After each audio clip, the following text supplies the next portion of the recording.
January 18th, 2026. RAF Lakenheath, United Kingdom. 12 F-15E Strike Eagles spin up their engines. Fully armed, extra fuel tanks, long-range loadout. They're deploying to the Middle East. Combat ready and mission undisclosed. Within hours, the aircraft disappeared from European radar, supported by a KC-135 Stratotanker refueling aircraft crossing the Mediterranean. 2 days later, U.S. Central Command confirms their arrival with a single photograph posted on social media. No explanation, no details, just a message. The F-15's presence enhances combat readiness and promotes regional security and stability. Translation: we're here, we're armed, and we're watching. But the Strike Eagles aren't alone. Somewhere in the Indian Ocean, the USS Abraham Lincoln carrier strike group is steaming northwest at full speed. Destination: the Persian Gulf. On deck sit Marine F-35C Lightning IIs, Fighter Attack Squadron 314, Navy FA-18 Super Hornets, EA-18G Growlers loaded with anti-radiation missiles designed to obliterate air defense systems. Naval movements like this don't happen by accident. And aboard Air Force One, flying back from the World Economic Forum in Davos, President Donald Trump makes the threat explicit. We have a massive fleet heading in that direction. Maybe we don't have to use it, but we're watching them very closely. He pauses, then adds one more line. We have an armada heading in that direction. Their target? Iran. In just 3 weeks of protests, the government has killed over 5,000 people already. Probably the deadliest crackdown since the 1979 Islamic Revolution. And this time, Trump isn't bluffing.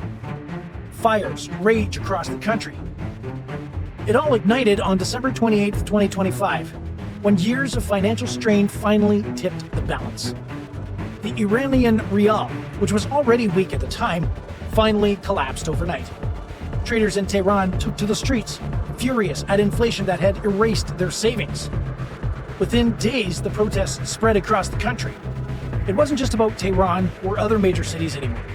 People were raising new demands. End corruption, end oppression, end the regime. Frustration quickly became a nationwide roar. By January 5th, millions of Iranians were in the streets. Workers, students, shopkeepers, teachers, even government employees joined in. But the government's response was swift and brutal. Security forces opened fire with live ammunition. Automatic weapons trained on crowds with no warning nor hesitation, just orders to kill. Videos began surfacing even before the internet went dark. People were being shot in the chest, in the head, their lives ending in the streets.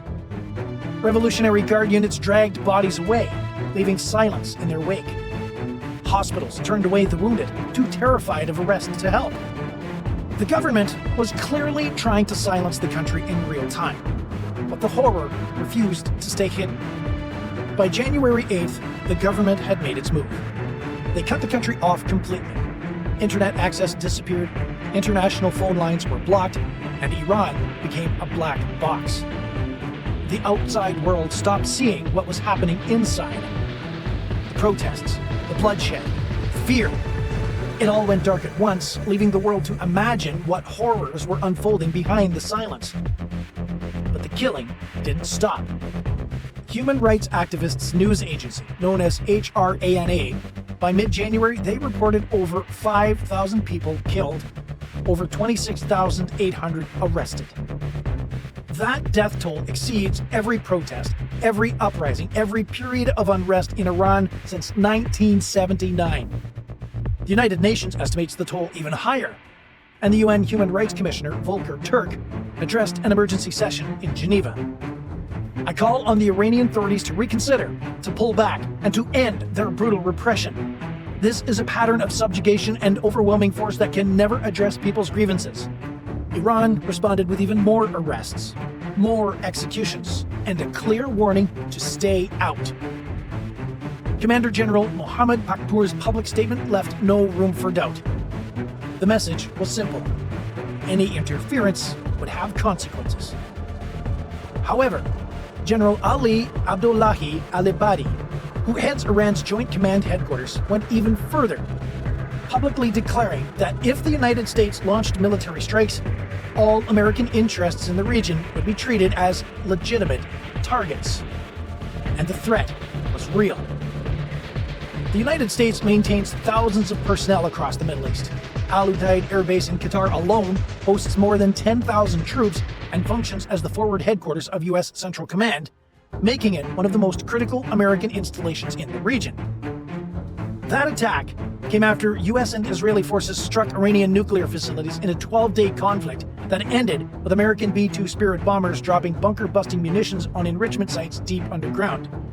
In June 2025, during Operation Midnight Hammer, Iranian forces launched ballistic missiles directly at Al Udeid. It was meant to be decisive, but it wasn't. Iran rebuilt and reinforced its military might, and now, 7 months later, the regime is unleashing extreme force to crush dissent at home in one of the deadliest crackdowns. Trump watched, and then he acted. The deployment didn't happen overnight. Every move was deliberate, calculated, and meant to send a message without a single shot being fired. First came the fighter jets. The 494th Fighter Squadron from RAF Lakenheath, F-15E Strike Eagles, two-seat long-range strike fighters built to carry massive payloads across continents. The sheer firepower they bring is a warning in itself. They're built to penetrate enemy airspace, destroy hardened targets, and fight their way back out. And they have experience in this theater. During Iran's April 2024 drone and missile attack on Israel, F-15Es from the 494th Squadron shot down over 80 Iranian drones using missiles and, in some cases, attempted to drop guided bombs on slow-moving targets. Since then, the US has equipped them with advanced precision kill weapon system rockets. Laser-guided, cheap, effective against drones, each 15E can carry dozens of them. Now, 3 full squadrons of Strike Eagles are deployed across the Middle East. 12 aircraft per squadron, 36 fighters in total. It's pure strike capability, ready to hit targets anywhere in the region. But the real power is coming by sea. The USS Abraham Lincoln became a floating airbase. A Nimitz-class nuclear-powered giant over 1,000 feet long, capable of launching 90 sorties a day in sustained operations. Every inch of deck, every catapult and hangar is designed for one purpose: overwhelming force. Her air wing includes Marine F-35C Lightning IIs, 5th-generation stealth fighters with advanced sensors and radar evading capabilities. In Operation Midnight Hammer, F-35s suppressed Iranian air defenses and escorted B-2 bombers deep into enemy territory. They deployed without being detected, without taking fire, and without losing a single aircraft. The carrier hosts Navy F-A-18 Super Hornets, multi-role fighters capable of striking ground targets, engaging enemy aircraft, and conducting reconnaissance. Proven, reliable, lethal. And then there are the EA-18G Growlers, electronic attack aircraft with the job of jamming enemy radars, disrupting communications, and firing anti-radiation missiles that home in on air defense systems and destroy them. In any conflict with Iran, Growlers would lead the assault, blinding Iranian defenses, opening corridors for strike aircraft to penetrate deep into the country. Supporting the carrier are guided missile destroyers, Arleigh Burke-class warships that are equipped with Aegis combat systems. Each destroyer carries Tomahawk cruise missiles, capable of hitting targets over 1,000 miles away with pinpoint accuracy. The Lincoln Strike Group departed from the South China Sea in mid-January and is now crossing the Indian Ocean, and they're expected to arrive in the Persian Gulf by late January. When she arrives, the United States will have overwhelming firepower within striking distance of Tehran. Back in Washington, Trump made his position clear, publicly, aggressively, repeatedly. On January 17th, he told reporters it's time to look for new leadership in Iran. On January 20th, standing in the White House, he was asked directly about military action. We're just going to have to see what happens with Iran. There's a military option. He didn't elaborate. He didn't need to. The Armada heading toward the Persian Gulf spoke for itself. Treasury Secretary Scott Bessent, speaking in Davos, took credit for the protests. He said U.S. economic sanctions had collapsed Iran's economy, triggering the unrest. Maximum economic sanctions worked because in December their economy collapsed. We saw a major bank go under. The central bank started printing money. there's a dollar shortage. They can't get imports. That's why people took to the streets. He called it economic statecraft. No shots fired. Just financial pressure designed to destabilize the regime from within. But economic pressure only works if the regime fears something worse. And right now, that fear is the US Navy. The Pentagon hasn't confirmed exact force levels, operational security.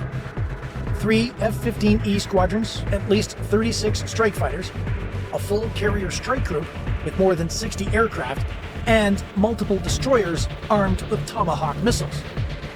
Air defense systems are already in place around US and Israeli bases, and additional assets are still being positioned. Every movement signals the US is ready for war. The UK has also deployed RAF Eurofighter Typhoons to Qatar at Doha's request. France and other European allies have quietly increased their readiness levels in the region. Now, the real question isn't whether the United States can strike Iran, it's whether it will. 2 weeks ago, Trump came dangerously close to giving the order. But he pulled back because there was no guarantee of regime change. Striking without a plan for what comes next risks chaos. And they don't want to collapse Iran, flooding the region with refugees and armed militias. So Trump held fire. But the Armada kept moving. The threat itself became the weapon. Iran knows what's coming. Destroyer groups are closing in. The carrier strike group is positioning for launch operations. Fighter squadrons are arming at forward bases. Every day the Armada draws nearer. Every day the pressure mounts. Every day Trump doesn't strike, the regime wonders if today is the day. For now, the protests have subsided. The internet blackout worked. The brutal crackdown worked. Fear drove people off the streets, and for the moment, the streets are silent.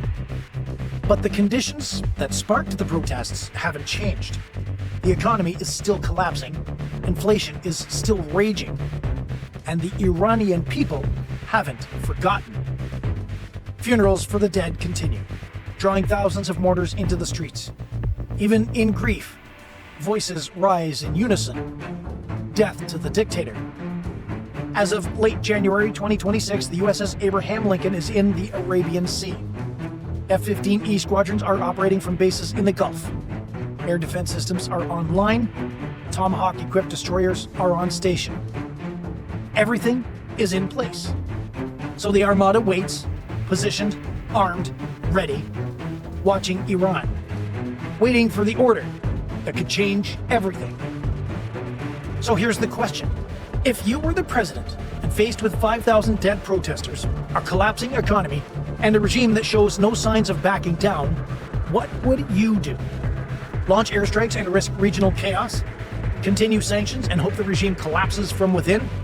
Or pull back and let Iran handle its own internal crisis?